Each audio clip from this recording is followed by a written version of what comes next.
Welcome to First Page Fridays. I'm April Davila, first sit right here, and today we're going to look at somebody's first page. So the general routine is I'll read the page through, then I'll do a live edit, record my thinking on all of it so that we can all learn through the process of looking at someone else's work.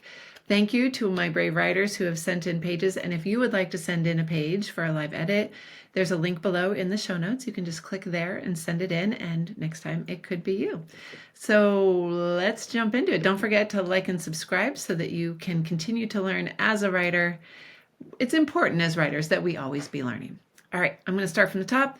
I haven't read this yet, so be kind with me. If I mispronounce a name, I apologize, and then we'll come back up to the top and work on the edit. Amid the general hubbub, a small man in an ill-fitting suit approaches the stage. The house lights flicker, and with a large voice, he, Harold Mann, the chairman of the Civil Board of Directors, now the MC for the evening, begins. Ladies and gentlemen, good evening one and all. Welcome to the 7th, 100th, and 12th Annual Joshua Cassenwood Memorial Banquet. It is indeed exciting to see so many of you here, and wow, so many fresh faces. This significant event continues to grow, cycle by cycle, year by year. But you didn't come here for speeches, did you? The audience applauds enthusiastically as shouts of Michelle bellow throughout the room. That's right, you came for our star attraction. The excitement builds to a loud crescendo. Michelle, Michelle, Michelle. Need I say more? Here she is, without further ado. Ladies and gentlemen, I present the incomparable magician extraordinaire, the one and only Michelle Storm. Applause fills the hall. The lights go off, leaving all in pitch blackness. Suddenly, and without a beat, floating in the center, appears a red dragon, breathing flame. On its back, a startlingly beautiful woman dressed in a black sequined leotard cracks a whip of lightning as they fly over the crowd. Sparks and flames fill the upper part of the hall. Seconds, minutes, an eternity fly by before all go suddenly black again, and Michelle is standing on a stage in full spotlights, cracking the same whip, this time releasing tiny spark-like dragons from its tip. The sweet, pungent smell of ozone fills the air. All right, this is quite an entrance. So I'm going to assume we're in I'm familiar with this writer, so I'll just say hi. I recognize your work. We have worked together before. And so I do know that this is a sci-fi story, but I think even without my background knowledge of it, we would know that it's either fantasy or sci-fi or speculative. Like we're definitely in that realm, right? So we don't know right off the bat. Well, at first, we don't have reason to believe that we're not in anything other than a normal world. But then as we start to get a sense of things, we get little hints that we're outside of a modern day Earth world. Okay, amid the general hubbub. Now, we haven't gotten any general hubbub yet. We don't know where we are. We don't know what this is. So I wonder if either we need another line up here that introduces the hubbub, or just start with a small man in an ill-fitting suit approaches the stage. Now, is he approaching from behind the stage? Are we with him like behind the stage coming onto it, or are we approaching the stage like through the crowd? Now with this line here, amid the general hubbub, one might assume that he's approaching through the crowd. So approaches the stage through a throng of revelers dressed in, I don't know, this is opportunity here to give us a little detail of like sequins and top hats, like even just a few words to, I think top hats is one word, a few words to kind of give a sense of like the environment, right? A throng of revelers is going to give you a slightly more like energetic feeling than like a group of people. A group of people could be sitting in an office room. So throng of revelers dressed in sequins and top hats. It would give, and again, this is your story. I'm just throwing ideas out there of like how to introduce what seems to be a much more festive environment, but starting with the small man. He is the one that we're focused on right here. A small man in an ill-fitting suit approaches the stage through a throng of revelers dressed in sequins and top hats. The house lights flicker, and with a large voice he, and this is a lot of descriptors, he, Harold Mann, the chairman of the Civil Board of Directors, now the MC for the evening, begins. I kind of like the rhythm of it, but it is a lot. I wonder if you could get his name here. A small man. No, I kind of like that. Like, small man in an ill-fitting suit approaches. The house lights flicker, and with a large, and you might say with a voice that like outstrips his stature. Like, just comment on like, yes, this is the same small man, and with a. But I will leave that. That might be a step too far. I'm not going to edit your work there. But with a large voice, he, Harold Mann, the chairman of the Civil Board of Directors, now the MC for the evening, begins.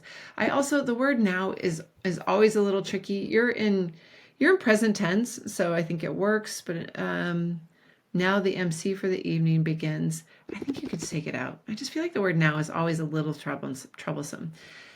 Because was he just now made the MC, or like, it just, I don't know. Something about that word bugs me. Okay, with a large voice, he, Harold Mann, the chairman of the Civil Board of Directors, the MC for the evening, begins. Ladies and gentlemen, good evening, one and all. Welcome to the 700. Now, generally, I would advise, like, you have limited space on your first page. And so usually what I would say is, like, don't waste it all on, like, one person just kind of monologuing. But in this case, this is not just monologuing. You are setting tone. You are introducing things. So, ladies, and it's appropriate, like, as an MC, that this person would expound. And so I actually think this works pretty well, even though it goes against what I would normally advise. Ladies and gentlemen, good evening, one and all. Welcome to the 700th. I think it's 700th. Again, not a copy editor. You would want a copy editor to look at it. 712th. I don't even think 700th. I don't know. Pretty sure it's not 700th, unless this is like a local dialect, right? Again, if we're not on Earth, I could be wrong, but 712th annual Joshua Cassenwed Memorial Banquet. Now, I'm going to assume that Joshua Cassenwed and his memorial is being remembered is actually important. Like, I would hope that this person is a deeply historical figure in this world, and the name will come up again, that it matters here and now, and that's why we're getting it. If it doesn't matter, then, like, I don't know, you could just call it a celebration, right? Because when you drop a name on the first page, you're telling your readers, this person is important, remember them. So we know Harold Mann, he's our MC. I'm going to presume he's important. He's also the chairman of the board of directors. So we don't know of what yet. But again, when you drop something like this, you're saying this is important. Remember this person. So I'm assuming that Joshua Cassenwood is also going to be important later in the story. It is indeed exciting to see so many of you here, and wow, so many fresh faces. The voice on this is really good.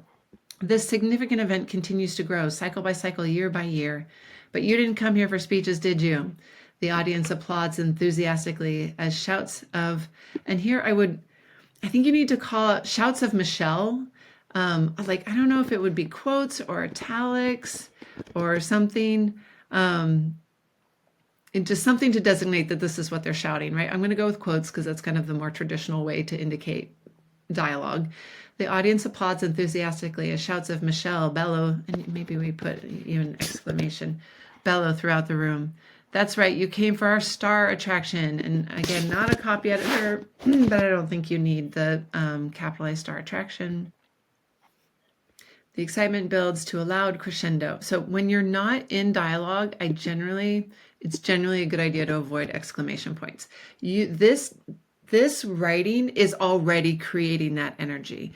Exclamation points in dialogue, especially for an MC introducing the star of the show. Yeah, absolutely, like exclamation point. But then the beauty is you don't need it in your prose here. So the excitement builds to a loud crescendo. Michelle, Michelle, Michelle.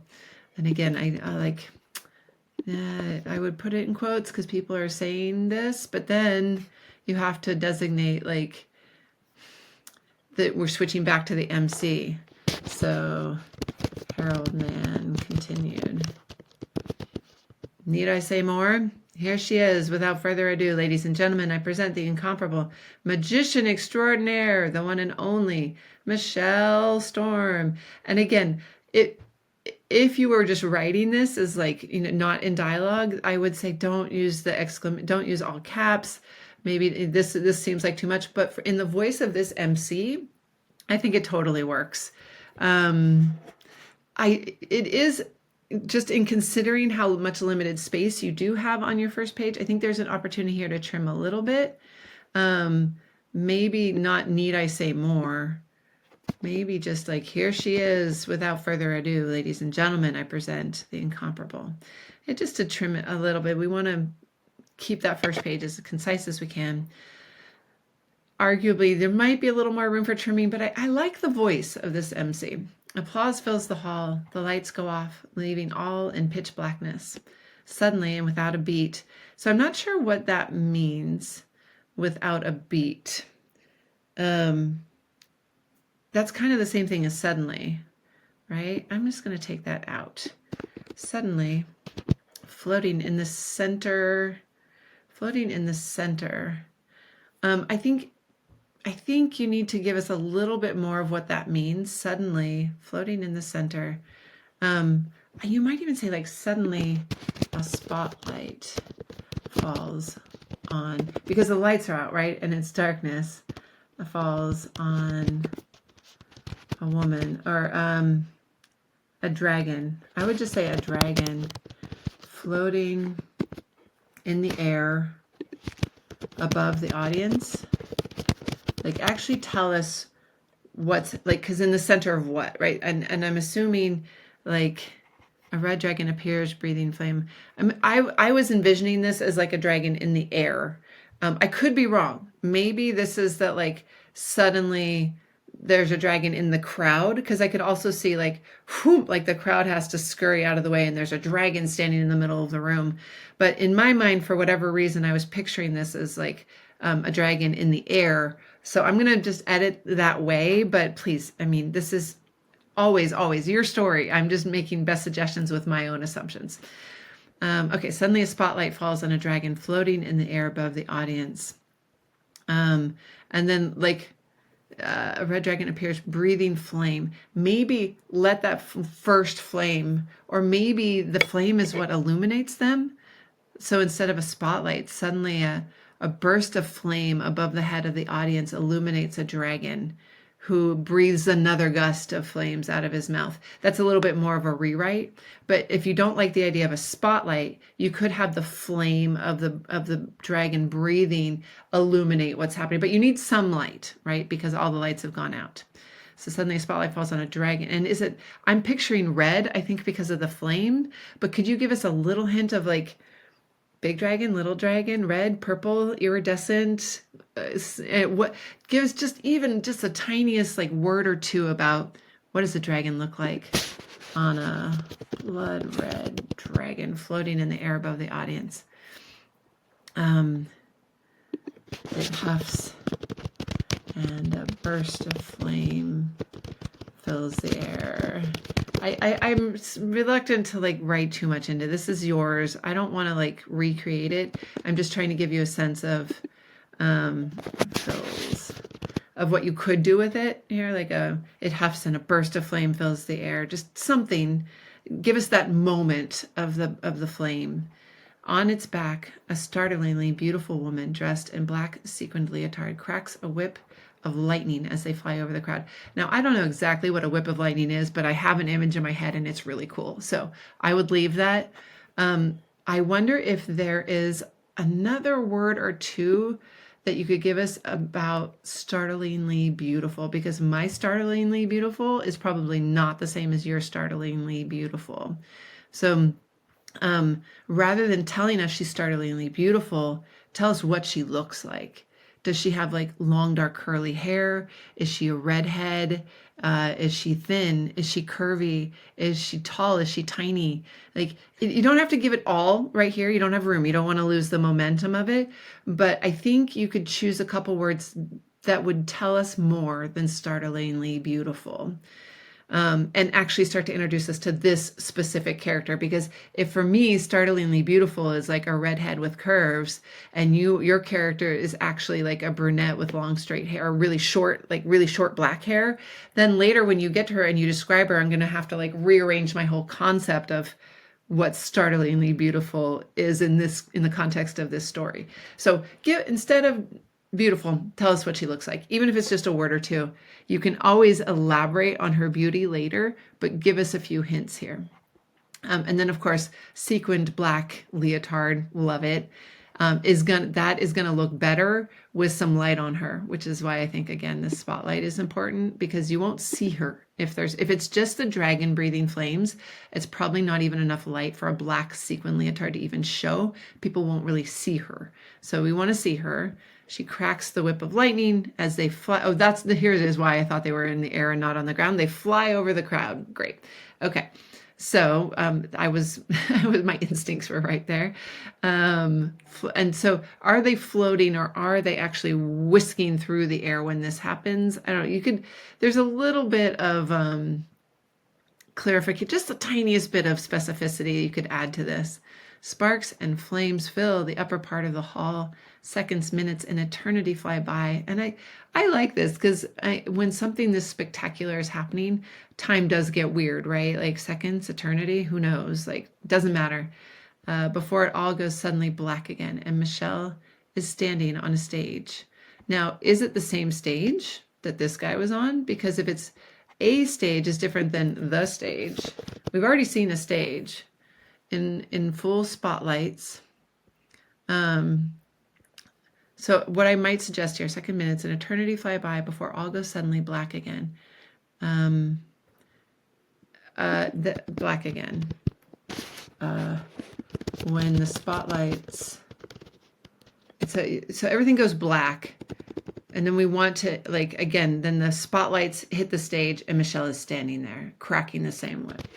The spotlights, this isn't great, but when the spotlights return, they land on Michelle standing on the stage in full, standing on the stage, cracking the same whip, cracking, I would just say her whip. We've already introduced the whip. Cracking her whip, this time releasing tiny spark-like dragons from its tip. And the sweet, pungent smell of ozone fills the air. I mean, this is a wonderful introduction to a character. Talk about an entrance, right? Yeah, so I don't have a ton of feedback. It's just a lot of littler things. And then also how you lead us into it. More dialogue than I would normally like advise for a first page, but again, I think it really works with the MC. I'm assuming Harold Mann comes in much more later in the story, so we're meeting important characters, Harold Mann and Michelle, and presumably we'll learn more about Joshua at some point.